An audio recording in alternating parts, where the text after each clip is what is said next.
사건과 일화를 따라 걷는 미국사 산책. 이번 편에서는 대통령 탄핵 시도에까지 이른 남북전쟁의 여파와 그 과정에서 곤혹을 치른 링컨 대통령의 후임, 존슨 대통령의 얽힌 일화를 돌아보고자 합니다. 4년간 계속된 남북전쟁은 기본적으로 노예제도의 존폐를 둘러싸고 벌어진 내전이었지만 남북 사이에 깊게 패인 감정의 골은 전쟁이 끝났어도 쉽게 해소되지 않았습니다. 흑인들은 해방되었지만 남부의 주들에게 이는 말뿐이었을 뿐 그들은 갖가지 차별법을 통해 흑인들의 민권을 제한하였지요. 그리고 연방정부 역시 남부를 달래기 위한 타협책의 일환으로 이를 묵인하였기 때문에 흑인들은 100년이 지난 1960년대에 이르러서야 완전한 민권을 획득할 수 있었습니다. 흑인 문제는 단순히 노예 해방만으로 해결될 수 있는 간단한 일이 아니었던 것입니다. 전쟁 직전인 1860년 남부에는 400만 명의 흑인이 있었습니다. 이 가운데 약 25만 명은 자유인의 신분이었고 19만 명 정도는 연방군에서 복무했으며 30만 명 정도가 북부가 점령한 여러 주에서 해방을 맞았습니다.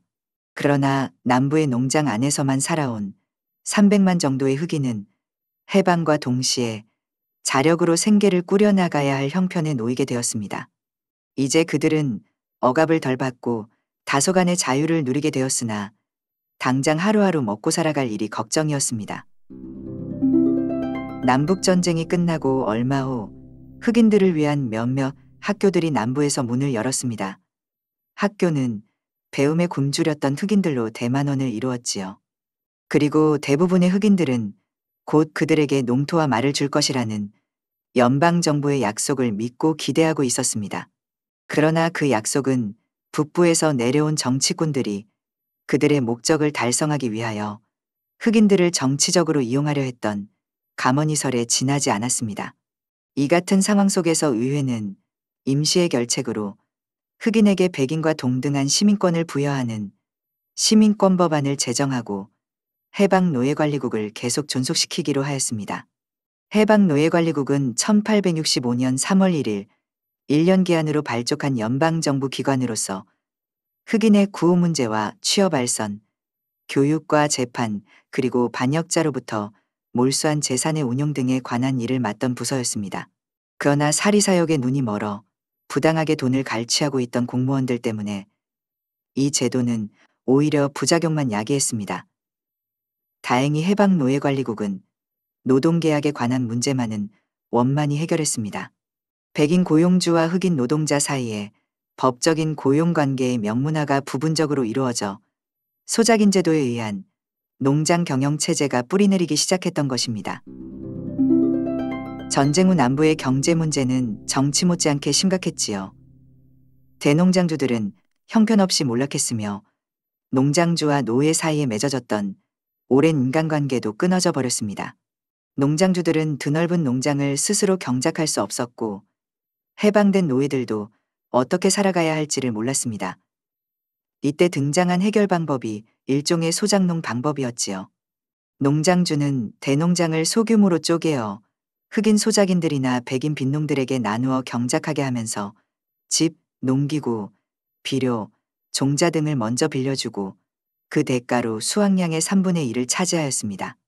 따라서 대부분의 농장주들은 영농자금을 은행에서 융자받지 않을 수 없었습니다. 은행은 융자 조건으로 황금이 용이한 담배나 면화, 사탕수수 같은 단일 작물의 재배를 강요하였습니다. 남북전쟁은 남부의 공업 생산에도 많은 변화를 가져왔지요.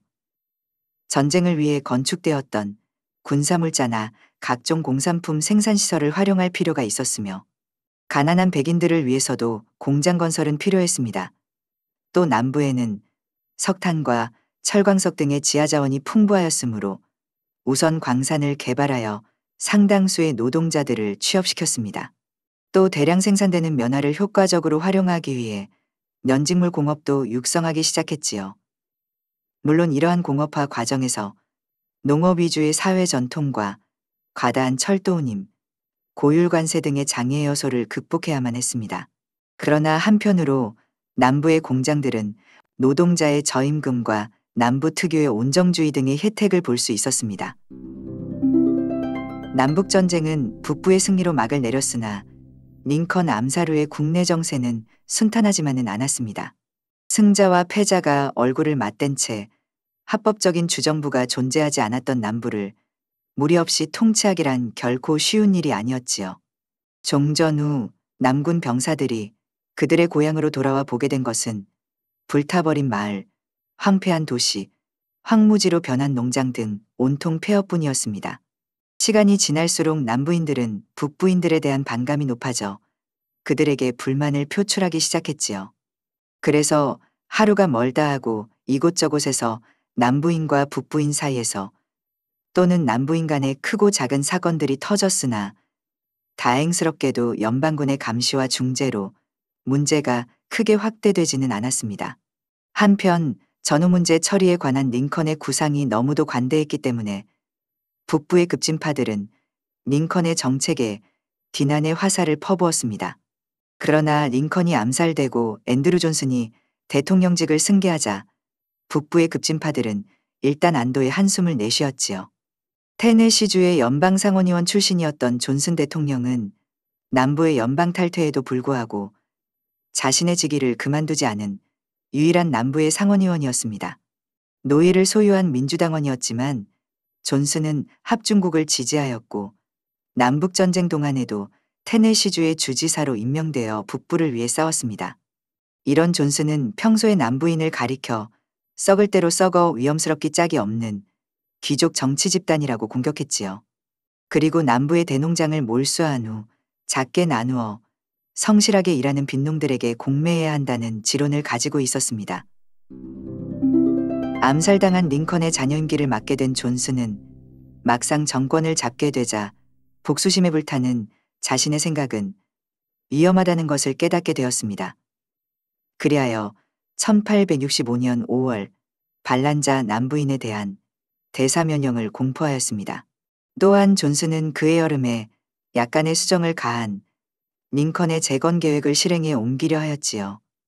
그래서 몇 개의 남부주의 재건지사를 임명하고 노예제도의 폐지를 규정한 수정헌법 제13조를 인준하였습니다.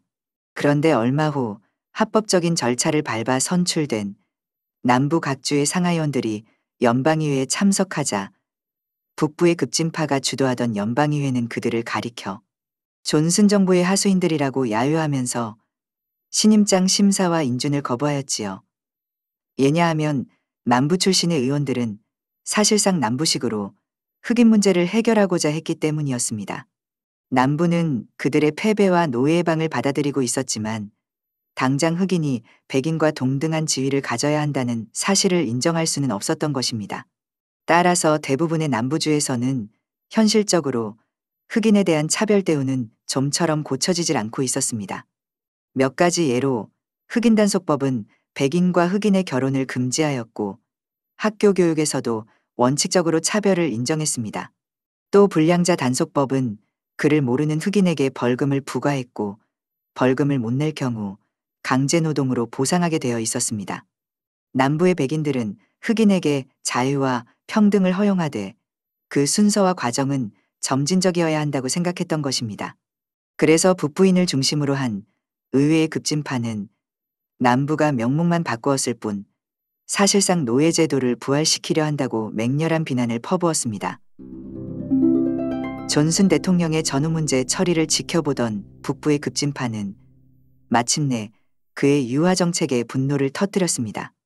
그들은 헌법을 아무 소용도 없는 휴지 조각이라고 비난하면서 문맹인 흑인에게까지도 투표권을 부여하자고 요구했습니다. 그리고 1866년 6월 14차 헌법수정안을 제출하여 의회의 승인을 얻고자 했습니다. 그 수정헌법의 골자는 다음과 같았습니다.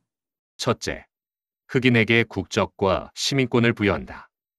둘째, 흑인 남자의 투표권을 인정하지 않는 주는 이에 비례하여 연방의회의 의석수를 줄인다. 셋째, 남부연맹의 반정부적인 난동이나 반역에 가담한 자는 모든 공직에서 추방한다. 넷째, 남부연맹의 전시채무는 무효로 한다. 그러나 존슨 대통령은 이 법안을 거부함으로써 급진파로부터 거센 반발을 샀습니다. 급진파는 전국을 순회하면서 존슨에 대한 비난과 공격을 퍼부었고 악랄한 방법을 동원하여 존슨의 연설을 방해하기도 했습니다. 그리고 15명의 위원으로 합동재건위원회를 조직하여 행정부에 도전하였습니다. 합동재건위원회는 마치 혁명으로 느껴질 정도로 험악한 분위기에서 활동했습니다. 급진파는 마침내 존슨 대통령의 거부권 행사에도 불구하고 수적인 우세를 이용하여 남부의 주들을 5개 관구로 분할하여 5명의 육군소장이 통치하는 군정법을 통과시켰지요. 그리고 이 법에 따라 이들 군정이 실시되는 주에서는 백인과 흑인이 선출한 의원들이 의회를 구성하여 흑인들에게 참정권을 부여하는 주헌법을 제정하기로 되어 있었습니다. 또한 주헌법의 인준이 끝나면 새롭게 구성된 주의회가 14차 헌법수정안을 비준하기로 되어 있었던 것입니다. 그러나 북부급진파의 남부장악 노력에도 불구하고 남부의 백인들은 여전히 실질적인 힘을 갖고 있었습니다. 그들은 토지와 자본을 바탕으로 전쟁전과 다름없는 체제를 유지했습니다. 뿐만 아니라 법망을 피해 흑인들에게 사적인 형벌을 가하였습니다. 특히 1867년에 테네시에서 조직되어 남부 전역으로 확대된 KKK단의 조직은 흑인들에게 조직적인 폭력을 행사하는 데 앞장섰지요. 처음에 그들은 밤이 되면 수의로 몸을 감싸 유령으로 분장한 후 흑인들을 공포 속으로 몰아넣는 것을 재미로 삼았다고 합니다. 그리고 시간이 흐르면서 흑인들이 그들의 행동에 면역이 되자 서서히 폭력을 사용하기 시작했습니다. KKK단의 공포 조성과 폭력 행위는 곧 남부 전역에 유행처럼 확대되었지요. 흑인들은 겁에 질려 KKK단의 말에 그대로 복종하였습니다. 따라서 백인들은 폭력을 행사하지 않고서도 선거 때면 흑인들을 투표장에 나오지 못하게 할 수 있었습니다. 마침내 연방정부가 간섭하기에 이르러 의회는 이들의 활동을 금지하는 법을 제정하였지요. 그러나 이미 그들의 세력이 깊이 뿌리박혀 있었기 때문에 아무런 효과를 거두지 못하였습니다. 이로써 법으로 흑인들에게 평등권을 보장해 주려던 북부 급진파의 노력은 수포로 돌아가고 말았던 것입니다.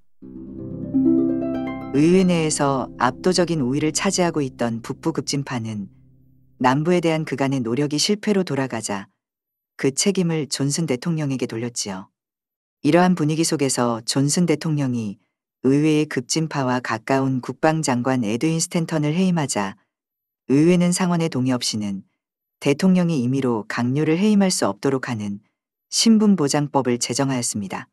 동시에 하원에서는 존슨 대통령 탄핵안을 표결에 붙이면서 상원에 대해서도 탄핵안을 지지할 것을 촉구하였습니다.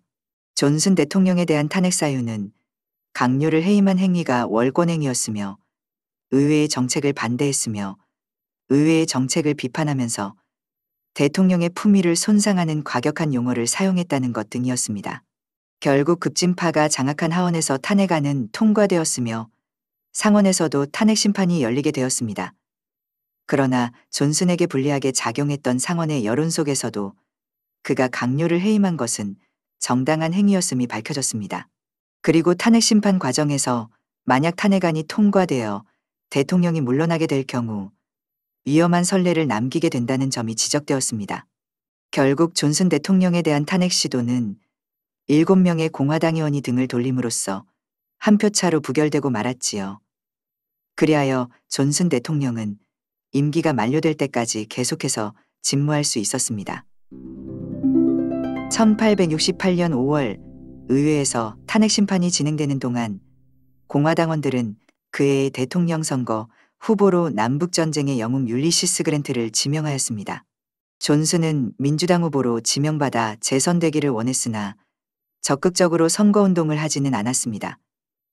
결국 7월의 민주당 전당대회에서 존슨은 후보로 지명받는데 실패했으며 후보로는 뉴욕주 지사 호레이셔 시무어가 선출되었습니다. 이어진 11월의 선거에서 결국 율리시스 그랜트가 18대 대통령으로 당선되었지요. 존슨 대통령과 의회는 존슨의 임기 마지막 날까지 계속 으르렁거리며 싸웠습니다.